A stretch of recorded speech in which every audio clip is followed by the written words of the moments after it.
Hi friends, happy morning to all. இன்றைக்கி நான் மாம்பழம் தேங்காய் பால் வச்சு ஒரு அருமையான குழம்பு ஒன்று செய்ய சொல்லித்தரேன். இந்த குழம்பு சாப்பாட்டுக்கு பின்ன இடியாப்பம் ஆப்பத்துக்கெல்லாம் ரொம்பவே சூப்பராக இருக்கும். சாப்பாட்டுக்கும் ரொம்ப அருமையாக இருக்கும். இந்த மாம்பழத்தை கட் பண்ணிவிட்டு கொஞ்சம் தேங்காய் எண்ணெயில் தான் செய்யணும். இது வாங்க இப்போ இது எப்படி செய்கிறதுன்னு பார்க்கலாம். ஃப்ரெண்ட்ஸ் பாருங்கள், இப்போ நான் தேங்காய் எண்ணெய் ஊற்றிருக்கேன். அது நல்லா காஞ்சி இருக்குது. இப்போ வெங்காயம் நான் கொஞ்சம் நீளமாக கட் பண்ணி போட்டிருக்கேன். இப்படி நீளமாக இருந்தாக்கா அதுக்கு கொஞ்சம் நல்லாயிருக்கும். இது ஃபுல்லாக தேங்காய் எண்ணெயிலேயே செய்யணும், ஓகேவா?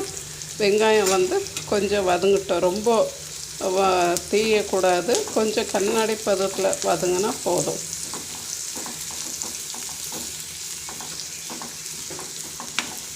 இப்போ இதுக்கு நம்ம மிளகாத்தூள், குழம்பு மிளகாத்தூள் இல்லை மிளகாத்தூள், தனியாத்தூள் ஆட் பண்ணிக்கலாம்.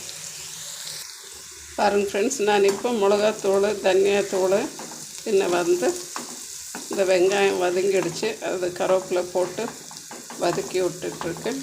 இப்போ கொஞ்சம் ரெண்டாவதாக எடுத்த தேங்காய் பால் ஊற்றிக்கிடலாம் நம்ம.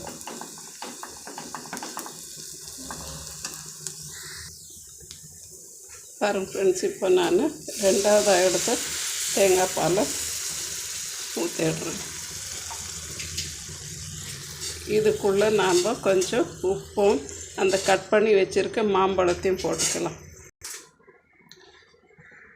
பாருங்கள் ஃப்ரெண்ட்ஸ், இப்போ நம்ம ரெண்டாவதாக எடுத்த பால் போட்டிருக்கோம், ஊற்றி வச்சுருக்கோம். இப்போ மாம்பழம் கட் பண்ணி வச்சுருக்கேன். அந்த முழு மாம்பழத்தையும் கட் பண்ணி வச்சுருக்கேன்.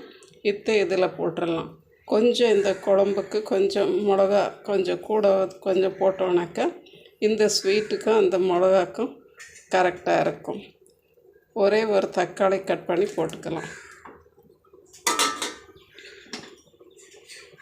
இந்த மாம்பழம் இதிலே ஒரு கொதி வரட்டும்.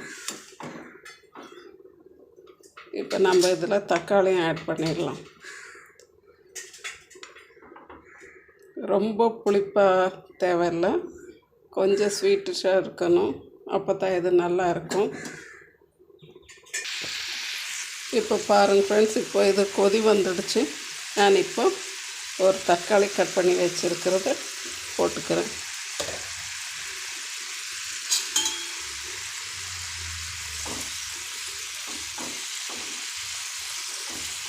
ஒரு பச்சை மிளகா கூட கட் பண்ணி போட்டுக்கிறேன். கொஞ்சம் அந்த பச்சை மிளகா ஸ்மெல்லு இதில் கொஞ்சம் நல்லா இருக்கும். பாருங்கள் ஃப்ரெண்ட்ஸ், நம்ம இப்போ போட்டிருக்கிற தக்காளி, பச்சை மிளகா எல்லாமே கொஞ்சம் வெந்து வரட்டும். நம்ம அது வரைக்கும் ஒரு 5 மினிட்ஸ் மூடி வைக்கலாம். ஃப்ரெண்ட்ஸ் பாருங்கள், இப்போ நம்மளுடைய மாம்பழம், தக்காளி, பச்சை மிளகா எல்லாம் நல்லா வெந்து வந்துடுச்சு. இப்போ நம்ம ஃபஸ்ட்டு தேங்காய் பாலை ஊற்றிடலாம். ஊற்றிட்டு கொஞ்சம் தேங்காய் எண்ணெய் விட்டு தாளித்து எடுத்துடும். இது நேரம் வரைக்கும் அது ரெண்டாவது பாலில் தான் வெந்திருக்குது. இப்போ ஃபஸ்ட்டு பாலை விட்டு சும்மா லைட்டாக ஒரு கொதி வந்த உடனே நம்ம உடனே ஆஃப் பண்ணிடலாம். அதுக்குள்ளே நம்ம தாளிப்புக்கு ரெடி பண்ணலாம். தேங்காய் எண்ணெய் விட்டு கடுகு, உளுத்தம் பருப்பு, சீரகம், கருவேப்பிலை போட்டு தாளிச்சிடலாம். பாருங்கள் ஃப்ரெண்ட்ஸ், நான் இப்போ கடுகு, உளுத்தம் பருப்பு, சீரகம், கருவேப்பிலை போட்டு தாளிச்சிட்டேன். இப்போ அந்த குழம்புல கொட்டிடலாம். இவ்வளோ தான் நம்மளோடைய மாம்பழம் குழம்பு ரெடி ஆகிடுச்சு. தேங்க்யூ ஃபார் வாட்சிங் ஃப்ரெண்ட்ஸ். ப்ளீஸ் ஷேர் பண்ணுங்கள், சப்ஸ்கிரைப் பண்ணுங்கள், லைக் பண்ணுங்கள். ரொம்ப சூப்பரான மாம்பழம் குழம்பு. பாருங்கள் ஃப்ரெண்ட்ஸ், நம்மளுடைய குழம்பு ரெடி ஆகிடுச்சு. இப்போ சாதத்தோடு நம்ம பரிமாற வேண்டியதுதான். பாருங்கள் ஃப்ரெண்ட்ஸ், நம்மளுடைய சாதத்தோட மாம்பழம் குழம்பு சூப்பராக ரெடி ஆகிடுச்சு.